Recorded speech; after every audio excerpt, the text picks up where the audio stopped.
ಒಂದು ನಿಸ್ವಾರ್ಥದಿಂದ ಸೇವೆಯನ್ನು ಮಾಡುವಂತಹ ಉದ್ದೇಶಕ್ಕಾಗಿ ಶತಮಾನೋತ್ಸವವನ್ನು ಆಚರಣೆ ಮಾಡತಕ್ಕಂತಹ ಸಂಘ ಇವತ್ತು 3ನೇ ವರ್ಷಕ್ಕೆ ಪಾದಾರ್ಪಣೆ ಮಾಡಿ 101ನೇ ವರ್ಷಕ್ಕೆ ಬಂದಿದ್ದೇವೆ. ಈ ಒಂದು ಸೂಚಕವಾಗಿ ಇಡೀ ರಾಷ್ಟ್ರಾದ್ಯಂತ ಹಿಂದೂ ಬಾಂಧವರು ಒಗ್ಗಟ್ಟಾಗಬೇಕು, ಹಿಂದೂ ಹೆಣ್ಣು ಮಕ್ಕಳಿಗೆ ರಕ್ಷಣೆ ಸಿಗಬೇಕು, ಕೌಟುಂಬಿಕ ಪ್ರಬುದ್ಧತೆ ಏನಿದೆಯೋ ಆ ಕುಟುಂಬಗಳ ವಿಘಟನೆ ಆಗಬಾರ್ದು, ವಸುದೈವ ಕುಟುಂಬಕಂ ಅಂತಕ್ಕಂಥ ಭಾರತ ದೇಶದ ಮಂತ್ರ ಏನಿದೆಯೋ ಆ ಮಂತ್ರದ ಆಧಾರದ ಮೇಲೆ ಕುಟುಂಬಗಳು ಎಲ್ಲರೂ ಕೂಡ ಒಂದಾಗಿರ್ಬೇಕಂತಕ್ಕಂಥ ಮಹತ್ವಾಕಾಂಕ್ಷೆಯೊಂದಿಗೆ ಈ ದೇಶದೊಳಗಡೆ ಹಿಂದೂಗಳನ್ನು ಒಗ್ಗಟ್ಟು ಮಾಡುವಂಥ ಉದ್ದೇಶಕ್ಕಾಗಿ ಪ್ರತಿಯೊಂದು ಹಳ್ಳಿಗಳಲ್ಲಿಯೂ ಕೂಡ ಇವತ್ತು ವಿರಾಟ ಹಿಂದೂ ಸಮಾವೇಶಗಳು ನಡೀತಾ ಇದ್ದಾವೆ.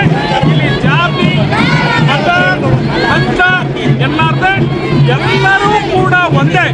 ಅದು ಹಿಂದೂಗಳು ಭಾರತ ದೇಶದಲ್ಲಿ ವಾಸಿಸ್ತಕ್ಕಂಥ ಪ್ರತಿಯೊಬ್ಬನು ಕೂಡ ಹಿಂದೂ ಅಂತಕ್ಕಂಥ ಮಾತನ್ನ ಇವತ್ತು ದೇಶಾದ್ಯಂತ ಎಲ್ಲರಿಗೂ ಕೂಡ ತಿಳಿಸುವಂತ ಒಂದು ಒಗ್ಗಟ್ಟವನ್ನು ಪ್ರದರ್ಶನ ಮಾಡುವಂತ ಉದ್ದೇಶಕ್ಕಾಗಿ ಇವತ್ತು ಹಮ್ಮಿಕೊಂಡಿರ್ತಕ್ಕಂಥ ವಿರಾಟ ಹಿಂದೂ ಸಮಾವೇಶ. ಅದು ಗಂಡು ಮೆಟ್ಟಿನ ನೆಲ.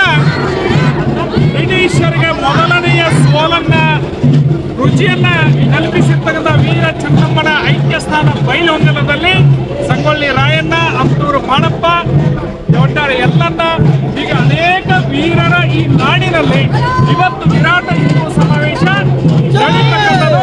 ಈ ವಿರಾಟ ಹಿಂದೂ ಸಮಾವೇಶ ಯಶಸ್ವಿಗೆ ಈ ಬೈಲಹೊಂಗಲ ನಾಡಿನ ಇವತ್ತು ಮಹಿಳಾ ವಾಣಿಜ್ಯವನ್ನು ನೋಡಬಹುದು. ಮಹಿಳೆಯರು ಇವತ್ತು ತಂಡೋಪತಂಡವಾಗಿ ಇವತ್ತು ಈ ಒಂದು ವಿರಾಟ ಹಿಂದೂ ಸಮಾವೇಶಕ್ಕೆ ಮಹಿಳೆಯರು ಕೂಡ ಹೊರಬೀಳ್ತಕ್ಕಂಥದ್ದು. ಅಪ್ಪ ಬಸವನ 12ನೇ ಶತಮಾನದಲ್ಲಿ ಮಹಿಳಾ ಸ್ವಾತಂತ್ರ್ಯವನ್ನು ಏನು ಕೊಟ್ಟಿದ್ರು ಅದು ಇವತ್ತು ಜಾರಿಗೆ ಬರಲಿಕ್ಕೆ ಸಂಘ ಇವತ್ತು ಎಲ್ಲರನ್ನೂ ಕೂಡ ಜಾತಿ, ಮತ, ಪಂಥ, ಗಂಡು ಹೆಣ್ಣು ಭೇದ ಅನ್ನಲಾರದೆ ಇವತ್ತು ಹಿಂದೂಗಳು ನಾವೆಲ್ಲರೂ ಬಂದು ಅಂತಕ್ಕಂಥ ಒಂದು ವಾಕ್ಯದೊಂದಿಗೆ ನಾವೆಲ್ಲರೂ ಕೂಡ ಇವತ್ತು ಹಿಂದೂ ಸಮಾವೇಶ ಮಾಡ್ತಾ ಇದ್ದೇವೆ ಅಂತಕ್ಕಂಥ ಮಾತನ್ನು ಈ ಸಂದರ್ಭ ಹೊರಗಡೆ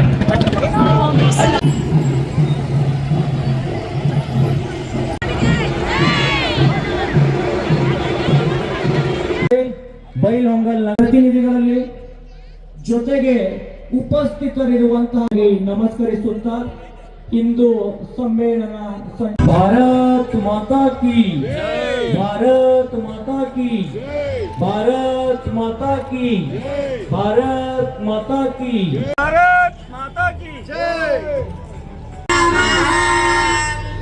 ಜ್ಞಾನಮೂಲಂ ಗರುಡಮೂರ್ತೆ ಘೋಷಮೂಲಂ ಗುರುಪದಂ ಮಂತ್ರ